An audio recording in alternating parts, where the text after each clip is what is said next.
Tossing Grenades at Windmills podcast. Welcome to the Tossing Grenades at Windmills podcast. This is TC Ricks in the fourth and final part of my series called After the Coup, in which we will focus on rebuilding, or putting Humpty Dumpty back together again. As I have in the previous parts of the series, I will focus first and foremost on series other than myself that would give you an education on the difficulty and challenges in doing this. The first one is one I've already recommended, but is very important for understanding the necessity of putting a government together after the rule of law has been reset to zero. And that is 20 Lessons on Tyranny in the 20th Century, that talks about revolutions that have succeeded and the attempts to rebuild the government that fail and the ones that succeed. The second one I'm going to mention is a movie that came out recently called The Trial of Chicago 7, which I think is important to understand the mindset of the people that will be sitting across the table from the potential victors, the former government, the Republican regime, and understand that these are the people that were doing the kinds of things that they were doing under Nixon. If you don't understand where these people came from, or that these people have always been in the United States of America, you will not understand that. Well, I'll get to that. And then last but not least, I recommend reading any biography on the challenges founded by the Founding Fathers in the Constitution. I like the book John Adams, and I forget the name, but they did the miniseries based off of it. I think it does a really good job of showing the legitimate and real difficulties that the Founding Fathers had, and why there are some really gross things in the book, like making slaves represent 3/5 of a person. And bottom line, they all came down to the South, right? The South is why a lot of reforms never happened in this country. And you can call me reverse racist, or you can call me anything you like, but the fact of the matter is that it's whites in the South that are responsible for 9 out of every 10 problems we have in this country. That's not to say everybody who's white and from the South is bad, but as a group, they kind of suck, historically speaking. And hopefully I've lost any conservatives that were listening to this, because frankly, I don't want them to. They don't get to have an understanding of what's going to happen. What I do want to reiterate, unlike the other times I've organized this, I'm not starting on the side of the angels and going to the darker side of things. I'm going to start with some practical realities. No matter how it succeeds, no matter how the opposition makes their voice heard, I can assure you it will not be through a free and fair election administered by a government that took power from the people. You need to understand that. You need to understand that the Republican Party, if it actually has tanks rolling in the streets, will never allow a government to have a free and fair election again. Because we know this because they exist to play dirty tricks now, right? They require a voter ID. They try and prevent students from voting. They try and tamper with the voter registrations. They will do anything to maintain power. So the idea that a non-violent protest is going to remove them from power to appeal to their consciousness or to their consciences is a little bit naive. Now, I'm not saying that nonviolent protest cannot succeed, right? If every government in the world stops trading with the United States because of a successful nonviolent protest here, then maybe some moderate Republicans will agree to international monitors and have an election. But that is still fraught with problems. So, historically speaking, when there's been a coup and the rule of law has been lost, traditionally speaking, there's an interim government. And this is the crux of what you need to understand about how things are going to live and why it's difficult, right? Again, once the genie's out of the bottle, putting it back is very difficult. And that's why I'm doing a special podcast episode so that you understand the difficulty of what you're fighting for. And more importantly, you have to understand the stakes of how you fight for it. In other words, there's a certain subset of the population, and in any negotiation, that just wants the violence to stop. Right? It just wants everybody's the same, both sides are the same, and can't we all just get along? And, why can't we all be friends? And let's just sit down at the table and get to know each other. Really? Really? We're going to say that the Republican Party is the same as the Democratic Party? Now, if you're on the radical left, you think that they both have equally betrayed you, but to be totally honest, I don't care. Right? I mean, one is in danger of taking over the country, and the other routinely ignores the suffering of millions of people. There's a big difference between the Republican and the Democratic Party, and if you don't understand that, you don't deserve a seat at the table. Frankly, nobody deserves a seat at the table except for the people that are willing to fight this stuff and fight it in the most proactive and intelligent way possible. But even pretending in some alternate universe where I'm a political player and I'm sitting at the table, I don't get a say in who gets a seat at the table. And let me clarify what that means. You need to understand Europe's culture. And I don't mean the culture of individual members of the United Nations or members of the European Union. I'm talking about the collective culture of the European Union. Did you know that in addition to being a confederation wherein major changes can be vetoed by any single member of the EU, in other words, Liechtenstein, if it doesn't like a particular change, can stand up and say, we don't want this, right? If 37 other members of the EU say that we think that it should be illegal for a fascist government to take over and deny freedom of the press in Hungary and Poland, and 36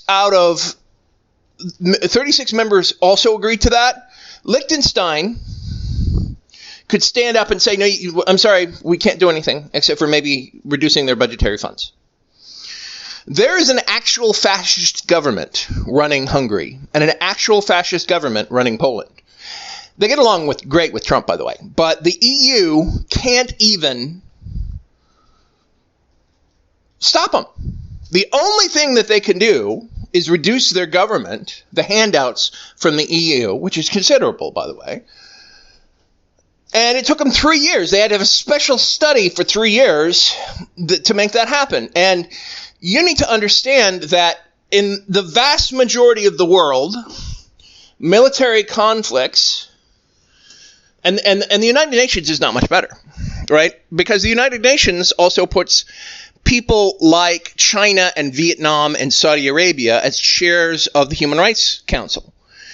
The United Nations, except for vague lip service, pays no specific attention to democracy, right? In other words, China and Russia, which are not democracies, not only have permanent seats on the UN Security Council, because they were also victors in World War II, which was approaching 100 years ago, but they have equal voting in the General Assembly and any number of policy-making individuals. So the fact of the matter is that Europe and the United Nations are going to be responsible for any kind of negotiated peace, this transitional government. When I think of transitional governments, I think of the 1917 Russian government that was a transitional government. The 1917 revolt involved a violent overthrow of the Russian czars, who only reversed serfdom/slavery a few decades before. Russia was basically a century behind the rest of the world, except for maybe China and a few other areas in terms of development.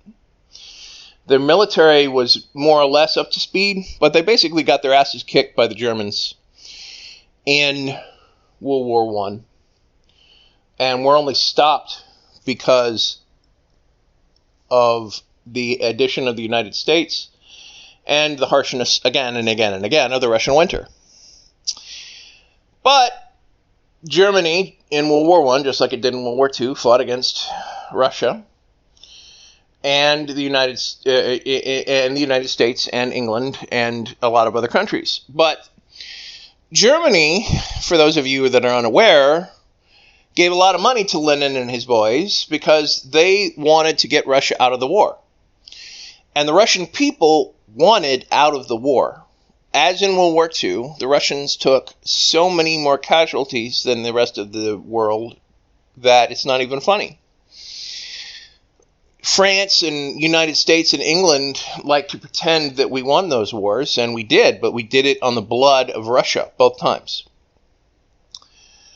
And the fact of the matter is that the United States of America and England and France all wanted to keep Russia in the war. They wanted a second front against Germany. So while Germany's paying money to the Russian revolutionaries, we're paying money and have assurances of aid and comfort to the provisional government that, we're assuring them that the war is almost over, and after that we'll give them all kinds of money and everything will be great. Meanwhile, the Russians they've overthrown the Tsar, and the world is different, and they are dying in huge numbers on the front lines. And they know that their supposed allies in this want to keep them dying. They know this every day, in and out, in the horror of the trenches of World War I on the Western Front. I'm sorry, on the Eastern Front. And the fact is that there was a second revolution.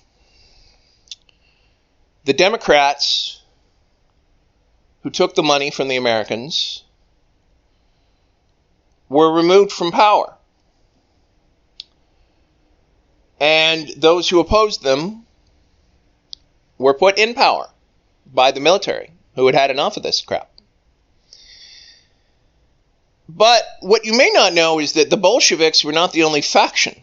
There was another faction called the Mensheviks. And at one point, there's a parliament meeting where Lenin put a bunch of drunken, angry sailors in the upper rafters of the audience building and had them shout every time the Mensheviks tried to speak in Parliament. And so the Mensheviks, in moral outrage, went away from the table and did not return to Parliament for quite some time. And this is more complicated than it. But bottom line, basically the Mensheviks stopped participating out of moral objection. Well, we all know historically how that worked out. Lenin took over, and at one point there was a shooting war where the Mensheviks were flat out killed because they stopped participating in power. Transitional governments are dangerous things. The Good Friday Accords right now is a government that is not actually democracy in the sense that majority does not rule. The majority of the country actually favors the nationalist Irish faction, formerly known as Sinn Féin.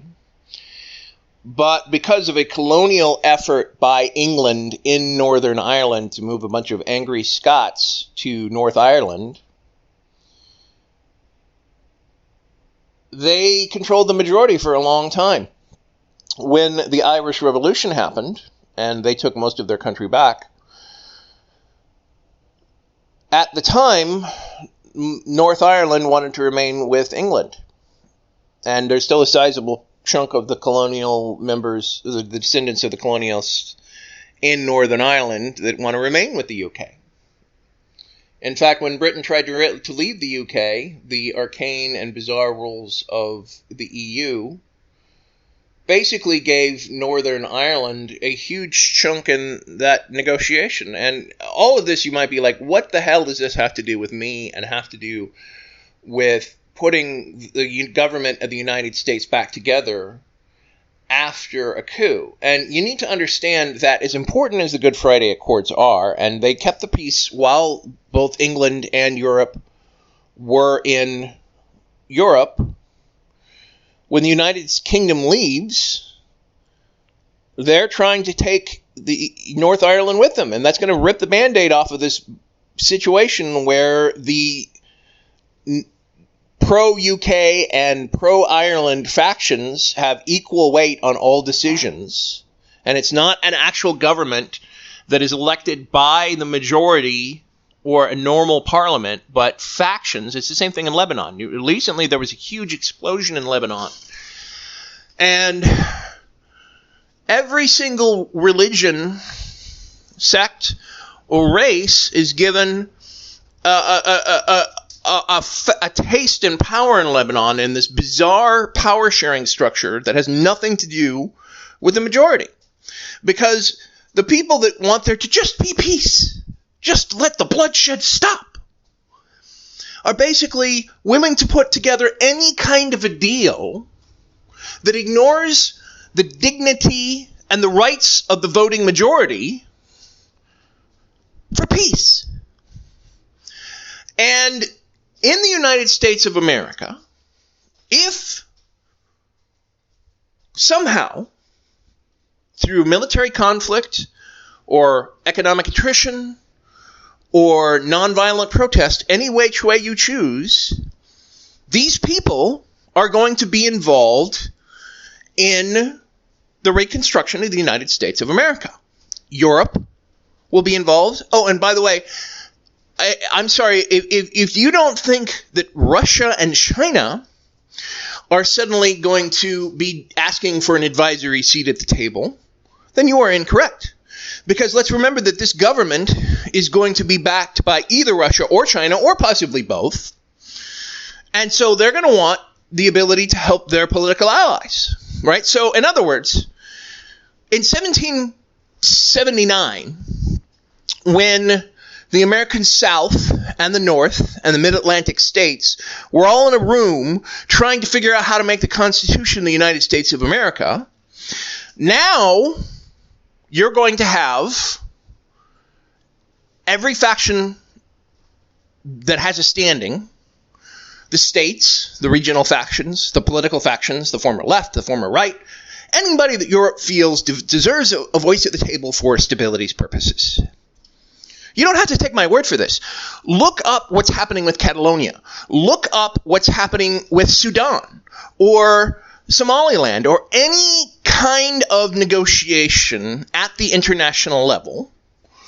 It's how they do things. It's how the nice men in beige and tan suits with briefcases come in and help create stability and peace. Because these men work for the corporations. These men work for the New World Order in Davos. Guess what? A lot of the conspiracy around what they do and don't do is bullshit. But the fact of the matter is, ladies and gentlemen, that the best conspiracies typically have a basis in truth, right? QAnon has its basis in truth on the Epstein child smuggling network, of which Trump is a part. And that's actually a real thing, right? On Netflix, there are really good documentaries right now about how this thing was a real thing. And QAnon has played on that and somehow tried to make it a left-wing conspiracy. when in fact there were people on both sides who did do it, but on the left, the people who did it were, well, let's just say they weren't the new left. Now, the annual gathering in Davos is actually an attempt by the 1% to make things better, right? They sit there and they sip their Chardonnay, and they're like, terrible about the suffering in Africa. We should really do something about this, shouldn't we, Bob? Oh, yes, definitely. And you think I'm using funny voices to make it lighthearted, but the fact is that this actually occurs every year. Billionaires and heads of state meet at Davos and talk about things that they can do to make the world a better place. But you know who doesn't have a voice there? The poor, the left, the people who are actually suffering. So if you think that when they try and put this country together, that these people in the tan and beige suits, like the guy who runs the WHO, right? The conservatives like to rant and rail about it, but the fact is that they do work for China, right? This guy refused to criticize China for sitting on its ass because they wanted a nice, pretty picture for their annual Communist Party retreat, and they wanted the country to look good, let the virus fester for months, and the head of the WHO was all aboard this. So the point you need to understand, ladies and gentlemen, is that due to corrupt and inefficient and inept international institutions, if somehow, through blood and sweat and toil and treasure, the United States does manage to claw its way back, you're going to have the very same international institutions that we helped create and have refused to reform because, frankly, ladies and gentlemen, they have worked to our advantage as the United States has exploited and financially raped the third world for a century. These institutions have done fantastic things for the rich in this country. But if somehow we're trying to put this country back together, those very same institutions are going to be involved in creating some kind of a Franken government that doesn't represent the will of the people, that just tries to put stability first and foremost. They're going to want to keep the United States together because the way that the government, the borders that existed in the United States, or that existed in the world in 1946, again, nearly 100 years ago, is exactly what the United Nations tries to keep static and frozen at all costs. These institutions, these international institutions, the EU and the UN, exist above all for peace and stability, to maintain the wealth of the 1%, and they will do whatever it takes to end the fighting in the United States and let the money flow again. They don't care about the rights of the individual voter. They don't care about war crimes. They don't care about any of this. The International Criminal Court only goes after poor African nations or places that are not rich enough to make backroom deals to keep them from getting away with this. Now, am I trying to discourage you? Yes. Yes, I am. I've spent the last 2 hours trying to explain to you that this is not a game. And that when the government of the United States falls apart, even if you somehow manage to prevent it, get back to the table where we can set up a new constitution, there are organized and powerful international incidents or interests that are going to try and have us have a crap political solution. And even if we ignore them, the odds on putting this together are long. Let's not talk about the Republicans. And let's talk about what happens if we get in a room for the political constitutional convention to recreate the government of the United States. And we're just talking about the non-Trump factions in this country, right? You got the Lincoln Project Republicans, you got the moderate Democrats, you've got the New Left, you've got the Greens and the Libertarians, right? Let's say all these people are in a room. Let's talk about the kinds of solutions that people are going to bring forth, right? Some people are going to want to just turn the lights back on the United States Constitution, right? As if the Constitution was this great thing and that, it didn't contribute to how we got to this place in the first place with the Electoral College allowing a minority elected president to take power, or refuse to have an attorney general who would actually enforce the power of Congress for subpoenas, or refuse to enforce federal law in a meaningful way against a corrupt president that is willing to become an autocrat. But hey, yeah, let's turn the lights back on in the Constitution. Okay, that'll work out really great. And let's pretend that they decide not to, that they're just going to write a new Constitution largely patterned after the old. Ladies and gentlemen, I don't know about you, but I saw the Democratic primary, and it was not pretty, right? You have the Biden people talking about how they want to reach across the aisle for Republicans who by now have committed war crimes. And you have the Bernie people who are calling the Warren a snake.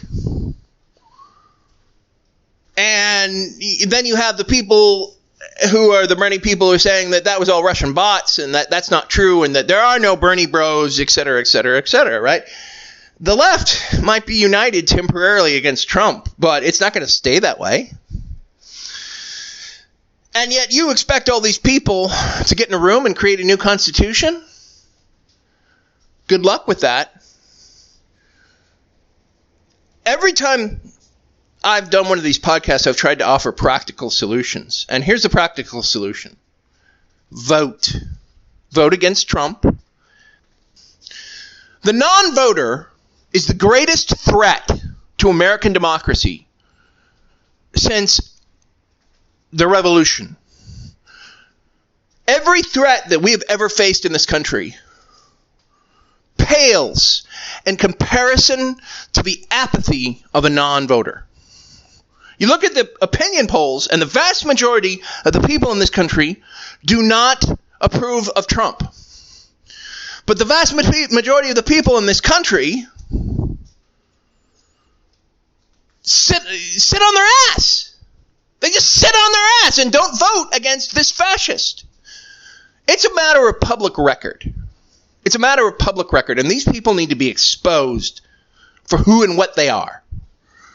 It might not be a public record of who you voted for, but it's definitely a public record that you didn't vote. And there need to be consequences for this. For what it's worth, the probability and weight and inertia of American justice says that we have one more shot, exactly one more shot at getting this right. If the Democrats take the Senate, and if the Democrats take the presidency and hold the House, they can nullify the court, nullify the unfair Electoral College, and undo the unfair gerrymandering and voter suppression that the Republicans can do if they stay united and don't do it stupidly. We have exactly one more shot until 2024, or even 2022, when they might take over the House again, or the Senate, and start this all over again. Because sooner or later, they will take power again. And this time they will not fail to destroy democracy. They are an illiberal democracy party. They are a fascist party. And they must be removed from power permanently.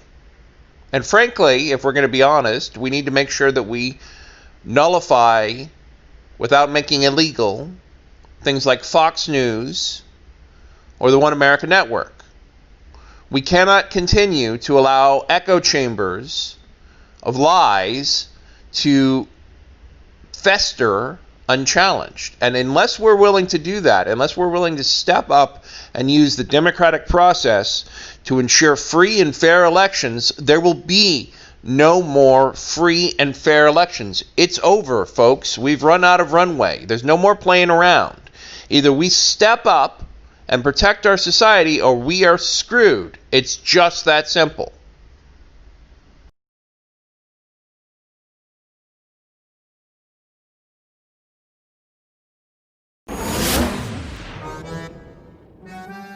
This has been the Tossing Grenades at Windmills podcast. Buy my book, Have Name Will Travel, at Amazon and other markets. RedAnvilCreative.com contains all our podcasts. Copyright 2020.